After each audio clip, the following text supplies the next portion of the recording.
maka apa yang keluar daripada mulutnya itu bukanlah menjadikan dua orang tadi berkawan baik, bahkan akan bermusuh dan boleh menjadi bertambah-tambah musuhnya. Inilah tuan-tuan yang kita sebut sebagai munafik, yang kita sebut sebagai lidah bercabang, yang kita sebut sebagai kaki batu api, yang kita sebut sebagai mengadu domba. Baik Ustaz, macam mana kita nak kenal orang yang Nabi sebut Zul Wajahain? Baik, beberapa cara untuk kita kenal orang yang Zul Wajahain. Pertama, bukan susah tuan-tuan nak kenal orang-orang macam ni. Cakap dia macam mana? Pertama, kita berbual dengan dia, kita berkawan dengan dia, dia duk cerita jahat orang pada kita. Asyik cerita je. Ya, aku pergi rumah Din tadi. Ya Allah, anak Din tu sakit mata aku nengoknya. Padahal kita tak cerita pun pasal Din, tak cerita pun pasal anak Din, tapi dia ni lah yang duk bawa cerita pasal orang kepada kita. Berhati-hati dengan orang macam ni. Kalau dia boleh bawa cerita orang pada awak, maknanya cerita awak pun dia boleh bawa pada orang. Ni nombor satu. Nombor dua, cuba bagi tahu dekat dia suatu rahsia, heboh ataupun tidak. Cerita pada dia satu rahsia, heboh ataupun tidak pada orang lain. Orang ini adalah orang yang tidak boleh dipercayai. Yang ketiga, bagaimana kita nak kenal orang macam ini? Bila orang sampaikan pada kita, dia yang bawa cerita, dia yang sampaikan, dia yang bawa cerita. Semua orang cakap, dia bawa cerita. Bila tanya pada dia, mana ada, saya tak cakap pun, tak adalah, tak pernahnya dia mengaku tuan-tuan. Minta maaf pun tidak, minta ampun tidak, mengaku salah pun tidak. Kerja dia nafi. Orang ni tuan-tuan berhati-hati. Yang keempat, ini bukan hadis, ini petua. Petua orang dulu-dulu. Saya ni banyak ambil petua pada orang tua-tua. Dia kata, kamu kalau nak berbual dengan orang, tengok, kalau sambil dia ketawa, sambil dia bercakap, berhati-hati dengan orang macam ini. Macam mana? Sambil bercakap, sambil ketawa, itu kena jaga-jaga. Perangai tak apa cantik. Contoh, saya bukan apa nak gelak, nak cakap. Orang macam ni tuan-tuan berhati-hati. Nak cakap dulu. Saya pergi ke sana, ya Allah, jumpa. Tak apa. Ini tidak. Sambil ketawa, sambil gelak. Sambil cakap, sambil ketawa, sambil gelak. Nak gelak dulu. Nak cakap dulu. Macam saya tuan-tuan, saya ketawa ke, saya gelak ke, saya takkan gelak. Orang lain yang gelak tuan-tuan. Saya diam. Maknanya saya boleh dipercayai. Anda faham? Tak faham. Tapi kalau sambil bercakap, sambil ketawa, sambil bercakap, sambil ketawa, engkau ni mana satu? Kau ni nak ketawa, kau nak cakap? Aku tak faham. Yang kelima, dia asyik menceritakan pasal keluarga dia. Suami ai kan, anak ai kan, suami ai tak suka tau. Dia macam, anak ai tu tak suka tau. Husband ai kan tak suka tau. Isteri ai tak suka. Asyik dia je, seolah-olah dia ada isteri, orang lain tak ada. Asalkan dia cakap tu bab keluarga dia je, seolah-olah orang lain tak ada keluarga.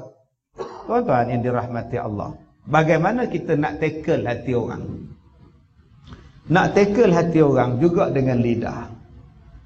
Sebab tu kita ni disuruh dengan satu sifat, dipanggil sifat al-hilm. Alif lam ha lam mim, al-hilm, sifat lemah lembut.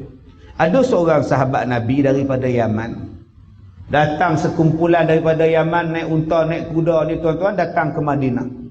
Bila mereka sampai di Madinah, mereka tengok Rasulullah, mereka terjun daripada unta, melompat pergi peluk Nabi, pergi cium Nabi semua. Tetapi ketua dia tak buat macam kawan-kawan dia buat. Ketua dia pergi mandi, salin baju, ambil wuduk, semayang, dah tenang-tenang, baru pergi jumpa Rasulullah. Kata Rasulullah, itulah sifat ahli syurga, berlemah lembut, bercermat, orang yang sopan bercakap. Tuan-tuan, nak jadi ahli syurga ni tuan-tuan, dia letak pada diri kita. Sebab manusia kadang-kadang mulut dia cepat bertindak, tangan dia cepat buat, kaki dia buat cepat. Macam mana nak jadi ahli syurga? Salah sikit anak, tampar terus. Pantang sikit salah anak aja, terajang terus. Mulut ni salah sikit saja, maki. Sedangkan orang yang dikatakan baik, tuan-tuan, kaki, tangan, mulut, semuanya berlemah lembut. Bukan gopoh, sebab Nabi sebut, gopoh ni datangnya daripada syaitan. Jadi kalau tuan-tuan nak tackle orang, jangan gopoh bila bercakap. Nombor 2, bagaimana nak tackle hati orang? Tanya, cakap apa yang dia suka. Jangan cakap, jangan tanya apa yang dia tak suka. Tuan-tuan boleh buka dalam Quran surah An-Nisa ayat 114. La khaira fi katsirin min najwahum illa man amara bi sadaqatin aw ma'rufin aw islahin bainan nas. Bercakap yang berbisik-bisik ini tidak ada kebaikan, melainkan berbisik pada 3 perkara. Pertama, berbisik menyuruh orang bersedekah. Bisik yang macam ini dapat pahala. Yang kedua, berbisik mengajak orang jadi baik, ma'ruf. Dan yang ketiga, berbisik mengajak orang berdamai. Dalam 3 benda ni tuan-tuan kena tackle orang, supaya mereka boleh meninfak, supaya mereka boleh jadi baik, supaya mereka boleh berdamai. Inilah dia tuan-tuan yang kita panggil sebagai sweet talker sebenarnya. Bila bercakap itu menggembirakan orang. Tuan-tuan ajaklah 3 orang ni. Pertama, ajak bersedekah. Kedua, ajak jadi buat baik. Dan ketiga, ajak berdamai. Persoalan dia, kenapa bila kita ajak 3 benda ni orang tak nak ikut? Sebab kita kasar. Dan kita anggap kita lebih baik daripada dia. Tuan-tuan, saya buat satu contoh. Bila saya ceramah satu tempat, pondan datang.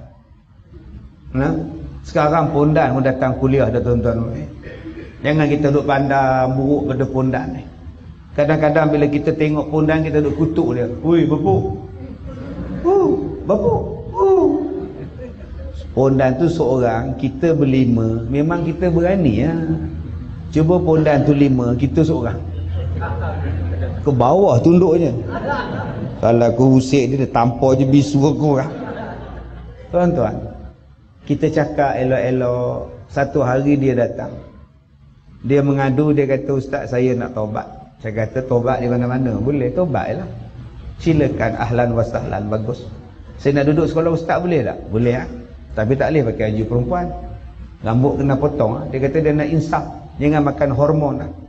Jangan makan dah hormon, pil apa semua, bala tinggal semua. Biar jangan, biar dia tumbuh jambang, janggut semua tu. Dah lama dia duduk, baru saya nyembang dengan dia. Saya tak nyembang hari tu, kau buat apa, kau dulu kau buat apa, kau tak cerita pengalaman kau. Saya tak tanya, lantak dia, tuan-tuan.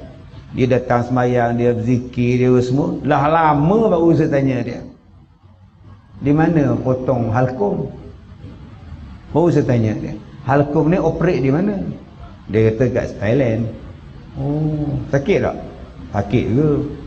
Oh, macam mana halkum ni? Dia kata halkum kita ni Ustaz, macam tulang ayam goreng yang warna putih yang lembut tu. Itulah halkum kita. Doktor kikis. Oh, nampak cantik, tak ada halkum je. Bau dia kikis. Jadi abang-abang kalau rasa nak kikis dah tengok halkum ni. Saya tanya dia lagi, macam mana abang boleh berubah? Ustaz, kawan saya lah meninggal. Masa tu kita duduk serumah. Jadi bila saya panggil ustazah mandikan, ustazah tu lari. Ustaz, kenapa? Mula-mula dia okey, nak tukar baju tu okey lagi. Bila dia tengok yang bawah tu dia lari. Ustaz. Oh ya. Lepas tu saya telefonlah ustaz kan, pasal ustaz lah boleh mandikan. Lepas tu ustaz tu tengok yang atas pun, ustaz tu lari dah. Kata dia, oh sudah, atas pun salah, bawah pun salah. Habis tu siapa yang mandi dengan mayat dia? Saya lah ustaz. Tahu mandi ya? Sebelah saya tadi. Sudah ustaz. Saya fikirkan ustaz, nanti kalau saya meninggal, siapa pula nak mandikan saya ustaz? Sebab tu saya berubah. Sebab tu tuan-tuan, ini nama dia perkataan yang baik. Sebab kita pun tak boleh anggap kita ni lebih baik daripada dia. Masalah kita kalau nak berdakwah pada orang, kita anggap kita lebih baik pada dia. Ini masalah